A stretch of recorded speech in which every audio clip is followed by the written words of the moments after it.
नमस्कार. मी स्वप्नील रामराव नाट, मुक्काम पोस्ट अर्जुनी, तहसील वरोरा, जिल्हा चंद्रपूर. विस्कटलं माझं आयुष्य हे अनंत कामत यांच्या न्याय व अन्याय या कादंबरीवर आधारित मी स्वतः लेखन केलेलं आहे. विस्कटलं माझं आयुष्य अर्थात अधुऱ्या लग्नाची कथा या नाटकाचा पहिल्या अंकातला पहिला प्रवेश मी तुमच्यासमोर घेऊन येत आहे आणि तो असा. रीमा. रुपेश म्हणाला, रीमा, ए रीमा, जरा ऐक ना, मला आज यायला थोडा उशीर झाला ग, प्लीज मला माफ कर. रीमा म्हणाली.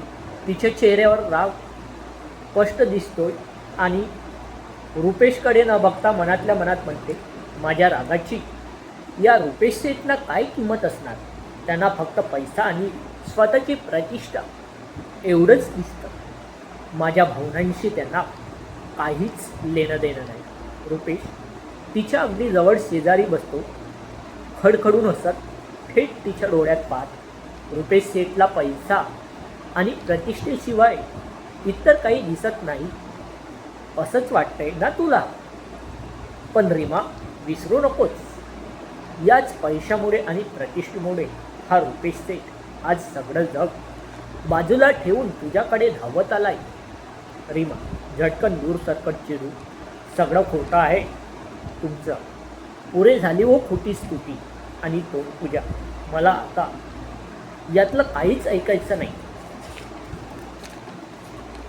रुपेश तिच्या अगदी जवळ जात तिच्या ओट्याकडे रोखून पाहत, रीमा, ही तोंडपुढे अजून संपलेली नाही. तिच्या चेहऱ्यावरील भाव न्याहाळतो. रीमा रुपेशचा अंदाज पाहून मनातल्या मनात सुकावते, लाजते आणि लाजून आपली नजर खाली झुकवते. रुपेश ती लाजलेली पाहून आवेगाने रीमाला आपल्या मिठीत घेतो, जणू तिच्या सौंदर्याचा बाण थेट त्याच्या काळजात रुतला आहे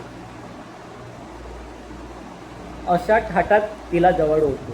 त्याचवेळी अचानक फोनची रिंग वाजते.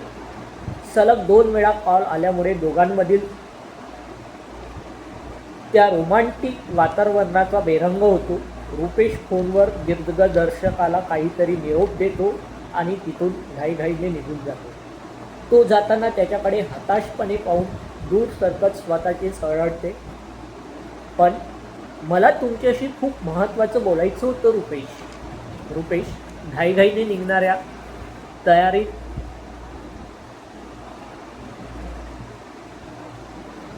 घाईघाईत निघणाऱ्या मनगट्यात घड्याळाकडे बघत अत्यंत सहजतेने रुपेश सेठ म्हणतात, कशाविषयी बोलायचं रीमा? जे काय असेल ते लवकर बोल, मला खरंच खूप उशीर होतोय. रीमा त्याचा हात आपल्या हातात घट्ट पकडत कातर स्वरात, रुपेश, असं रोज रोज गुदमरून जगणं आता माझ्या रक्ताचं पाणी करतंय रे. आता माझ्या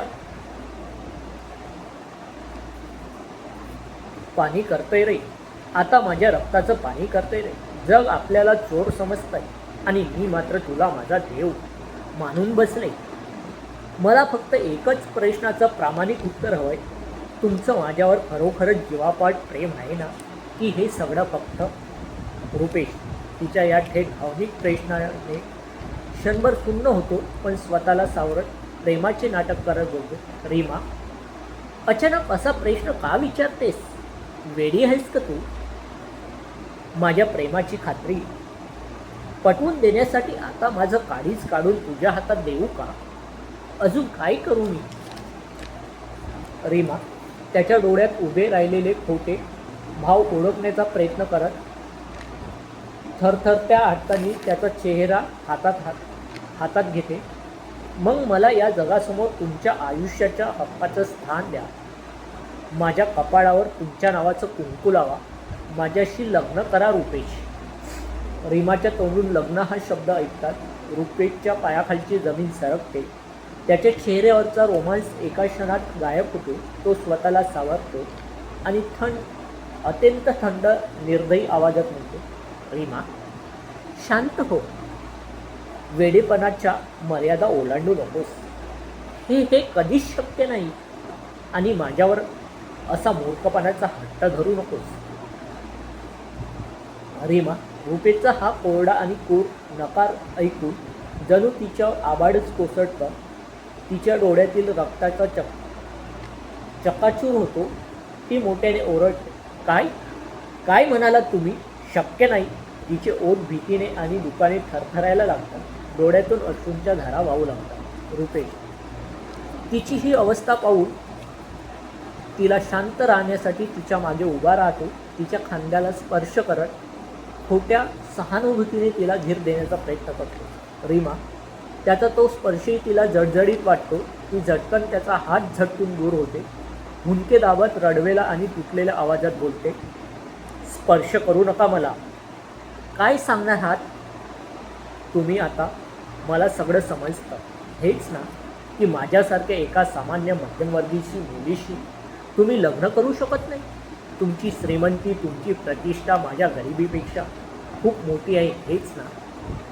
रीमा पुढे स्वतःच्या छातीवर हात ठेवून तुटलेल्या मनात ओरडते, मी तर माझं संपूर्ण आयुष्य तुमच्या पायावर वाहून दिलं होतं रुपेश. पण माझ्या या पवित्र प्रेमाची किंमत तुमच्या पैशाच्या ढिगाऱ्यासमोर शून्य ठरली ना. मी फक्त एक खेळणं होतं तुमच्यासाठी. बोला रुपेश, तो उघडा. हेच ना तुमचं खरं रूप. रीमा रडत रडत संपूर्ण धीर तुटल्यासारखी रुपेशच्या पायावर कोसळते. त्याचे पाय आपल्या अश्रूंनी भिजवत गयावया करून बोलते, रुपेशचे माझ्या देवा माझ्यावर रुपेश सेठ माझ्या देवा माझ्यावर असा जीवघेणा अन्याय करू नका रे. मी या जगातल्या सगळ्या नात्यांना पायदळी तुडून फक्त आणि फक्त तुमच्यावर विश्वास ठेवू. माझं शरीर, माझं मन, माझं सर्वस्व मी तुमच्या चरणावर वाहिलं. आज माझ्या या पवित्र भक्तीची अशी क्रूर विटंबना करू नका. अशी क्रूर विटंबना करू नका. मला तुमच्या आयुष्यातून हद्दपार करून असं उघड्यावर फेकून देऊ नका. रुपेश माझ्याकडे बघा. प्लीज ऐका ना माझं. माझ्या उदरात तुमच्या प्रेमाची निशाणी वाढते. मी तुमच्या बाळाची आई होणार आहे या निष्पाप जीवासाठी. तरी मला पदरात घ्या. रुपेश हे ऐकताच जणू पायाखालची जमीन फाटते. त्याचा चेहरा रागाने आणि भीतीने काळाकिरा होतो. तोल गमावून थरथर कापणाऱ्या रीमाला छातीवर हात मारून मागे ढकलतो आणि हिंस्रपणे ओरडतो, काय काय काय काय बडबडतेस तू? माझ्या मुलाची आई? शक्य नाही. नाही, हे कधीच शक्य नाही. तिला झटकून दूर फेकत, खोट आहे हे सगळं. निवड एक रचलेलं नाटक आहे. माझ्या अफाट वैभवाला, माझ्या खानदानी प्रतिष्ठेला आणि घराण्यातल्या कायमचा कलंक लावण्यासाठी तू हा गलिच्छ आड माझ्यावर घालतेस. पैशाच्या हव्याशापोटी तू तुझ्या पापाचं खापर माझ्या माथ्यावर लादतेस. रीमा रीमा दूर फेकली गेल्यावर जमिनीवर तशीच पडून हुंदके देत आणि स्वतःची छाती पेटून घेत रडत पुन्हा सरपडत तिच्या हाताने त्याचं पाय धरते. रुपेश तुमच्या पायाला शिवून माझ्या पोटातल्या जीवाची शपथ घेऊन सांगते, या रीमाने तुमच्याकडे आयुष्यात कधी दुसऱ्या कोणत्याही पुरुषाची सावलीही स्वतःवर पडू दिली नाही. माझं प्रेम पवित्र होतं. रुपेश माझ्यावर द्या करा.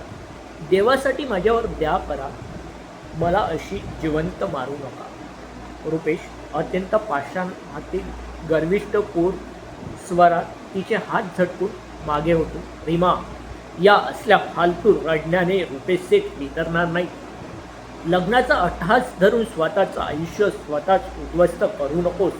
तुझ्यासारख्या एका करफलक मध्यमवर्गीय मुलीला माझ्या खानदानाची सून करेन, न तर लांबच माझ्या वाड्याची पायरी शिवण्याची तुझी लायकी नाही. माझं नाव आणि माझी प्रतिष्ठा खूप मोठी आहे. मला प्राजक्तासारख्या करोडपती घराण्याची मुलगी माझ्या घरची लक्ष्मी म्हणून हवी आहे, तुझ्यासारखी भिकारी नाही.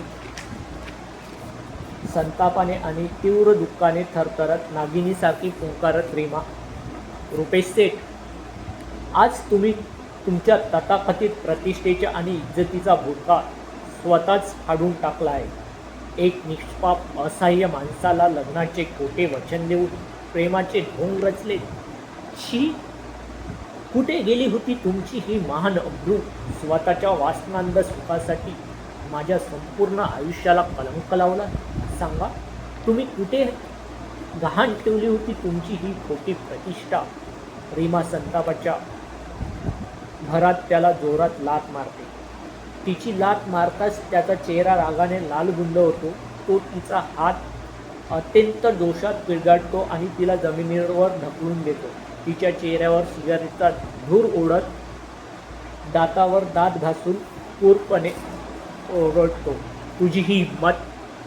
रुपेश सेठवर पाय उचलतेस? लायकी आहे का तुझी रांडे? हा सती सावित्रीचा फोटा माझ्यासमोर आणू नकोस, नाहीतर तोंड फेकून टाकेन.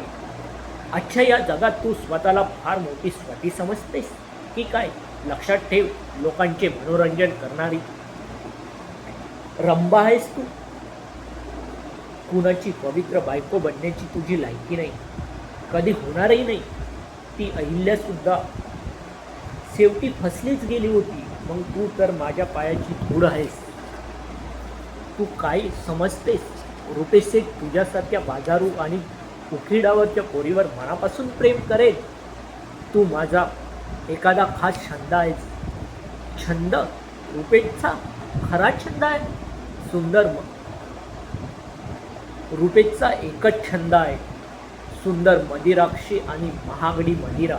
या 4 भिंतीच्या घरात आणण्यापूर्वी तुझ्याशी बोललेले ते प्रेमाचे 4 शब्द म्हणजे तुला फसवण्यासाठी टाकलेला केवळ एक तुकडा होता. तू खूप मोठी चूक करतेस रीमा.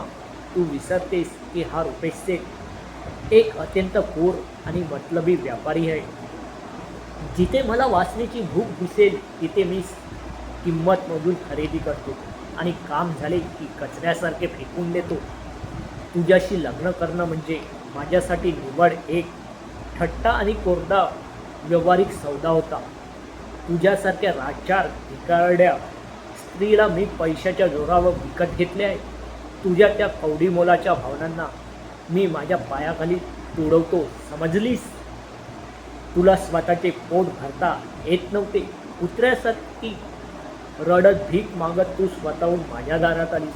तेव्हा तू लाचार होऊन मला रात्री अपरात्री फोन करून विवळत होतीस. तेव्हा तू सुद्धा तुझ्या सौंदर्याचा आणि देहाचा बाजारच मांडला होतास ना. मग आता माझ्यावर हा पावित्र्याचा आव आणून कोणाला पटवतेस तू? फक्त आणि फक्त माझ्या वासनेची भूक भागवण्यासाठी बाजारातून विकत आणलेली एक उपभोग वस्तू आहेस. आणि मी तुझा मालक आहे. जास्त नाटक केलंस तर या घरातून गछंडी धरून बाहेर हकलून देईल. तिच्याकडे अत्यंत वासनाधन आणि घृणास्पद नजरेने पाहत खेचकपणे रुपेश असतो. तुझ्या या तडपणाऱ्या मनाची वासना भागवण्यासाठी माझ्याशी एकनिष्ठ राहण्याचं हे ढोंग रचलं होतं ना तू. लग्नापूर्वी स्वतःचं सर्वस्व माझ्यावर वाहणाऱ्या बाईवर मी कसा विश्वास ठेवू? सांग ना. कोणाच्या भरोशावर मान्य करू की तुझ्या पोटातलं पाप ते माझंच आहे? ठीक आहे रीमा, आजपर्यंत अशी अनेक पाप केले असतील ना तू. मग माझ्यासोबतही एक शेवटचा सौदा करून घे. रीमा, तिच्या डोळ्यातून अश्रूंच्या धारा वाहत असतात. काळजात जणू सुरा खुपसल्यासारख्या वेदना होत असतात. ती त्या स्वरात अत्यंत आतुरतेने विचारते, सौदा? आणखी कोणता सौदा शिल्लक राहिला सेठ? माझ्या उद्ध्वस्त झालेल्या आयुष्याची आणखी काय किंमत लावणार आहात तुम्ही? सांगा, काय हवंय तुम्हाला? रुपेश तिच्या लाचारीचा निर्लज्जपणे फायदा घेत तिच्या अंगावर पैशाचे बंडल फेकत अत्यंत निर्कुटपणे बोलतो, 1,00,000 रुपये देतो तुला. तुझ्या पोटातलं ते घाणेरडं पाप तिथून काढून टाक. त्याचा गळा घोट आणि लग्नाचं हे नाटक बंद करू. कोणत्याही नात्याच्या बंधनाशिवाय कायमची माझ्या पायाशी पडून राहा. रीमा त्याचे बोलणे ऐकून तिच्या पायाखालची जमीन सरकते. ती सुन्न होते. एका क्षणात तिच्यातली आई जागी होती. ती पोट धरून डोळ्यात अंगार घेऊन मोठ्या आक्रोशाने ओरडते, भूपेश सेठ, माझ्या पोटात वाढणारं हे अपत्य म्हणजे केवळ पाप नाही, तर तुमच्याही रक्ताची ओळख आहे. ती तुमच्या वासनेच्या गुन्ह्याची शिक्षा मी या निष्पाप कोवड्या जीवाला देणार नाही. त्याचा जीव घेण्याचा अधिकार तुम्हाला कोणी दिला? जर या जगात तोंड दाखवायला जागा हवी असेल तर तुम्हाला माझ्याशी लग्न करावंच लागेल. भूपेश तिच्या बंडखोर अवतार पाहून त्याच्या पोरीशी अहंकार दुखावतो. तो जोरात रडतो, असं? आणि नाही केलं तर काय करशील? काय उघडून घेशील माझं? रीमा दुःखाचे अश्रू पुसत वाघिणीसारखी पेटून उठते आणि त्याच्या डोळ्यात घालून थरथरत्या सुराने आव्हान देते, नाहीतर हा सौदा एवढा महागात पडेल सेठ, की ज्या प्रतिष्ठेच्या डोळ्यावर तुम्ही हुड्या मारत आहात ना, ती तुमची खोटी इज्जत आणि मगरुरी या समाजाच्या चौकात धुडीला मिळवे. खूप महागात पडेल तुम्हाला हा खेळ. रुपेश रागाने वेडा फिसावतो. तिचा हात अत्यंत जोरात पिळगाटतो आणि तिला जमिनीवर सुकून देतो. तुझी ही हिंमत, माझ्यासमोर तोंड चालवतेस? लायकी आहे का तुझी रांडे? ज्या समाजाची भीती दाखवून तू स्वतः घरात लपून बसले आहेत, तो समाज माझ्या खिशात आहे. दिवस गेले म्हणून स्वतःला फार मोठी सती समजू नकोस. तुझ्यासारख्या बाजारू पोळीवर विश्वास ठेवायला रुपेश सेठ काही दूध खुडा नाही. रीमा जमिनीवर पडल्या फुंके देऊन लढते. तिचे संपूर्ण शरीर थरथरत असते. ती अत्यंत लाचार होऊन मान खाली घालते, नकारार्थी मान हलवते, स्वतःशीच पुटपुटते, माझं आयुष्य तर उद्ध्वस्त झालेच आहे. हे पाप कसं धुतलं जाणार? जर आज यांनी माझ्याशी लग्न नाही केलं तर हा समाज मला जगू देणार नाही. लोकांच्या पायाखाली तुडवलं जाण्यापेक्षा मलाही गुलामगिरी पत्करावीच लागेल. रुपेश अचानक आपला पूर बदलतो. तिला फसवण्यासाठी तिच्या जवळ जातो आणि खोट्या काळजीचा आव आणत तिला उठवतो. रीमाच्या बोलण्यावर मकलाशी करत गोड आवाजात, रीमा शांत हो, मी तुझ्या सोबत आहे. भारतीय संस्कृतीनुसार आपण दोघे प्रेमाने राहू, पण समाजाच्या नियमापुढे आपल्याला थोडे नमते घ्यावे लागेल. काही गोष्टी जगापासून लपवूनच ठेवाव्या लागतात. रीमा तिच्याकडे दुसरा कोणताही मार्ग नसल्यामुळे ती पुन्हा एकदा त्याच्या या खोट्या शब्दावर विश्वास ठेवते आणि पदर पसरून बोलते. एका भारतीय स्त्रीला फक्त तिचा पुरुषाचा आदर आणि सोबत हवी असते. मी या समाजाच्या विरोधात जाऊनही तुमच्याशी एकनिष्ठ राहील, पण फक्त मला फसवू नका सेठ, मला फसवू नका. रुपेश मनातल्या मनात हसतो आणि वरून अत्यंत प्रेमाची सौ वटवटत बोलतो, ठीक आहे, चल आपण आत्ताच मंदिरात जाऊन लग्न करू. पहिल्या अंकातला प्रवेश दुसरा नंतरच्या भागात. धन्यवाद.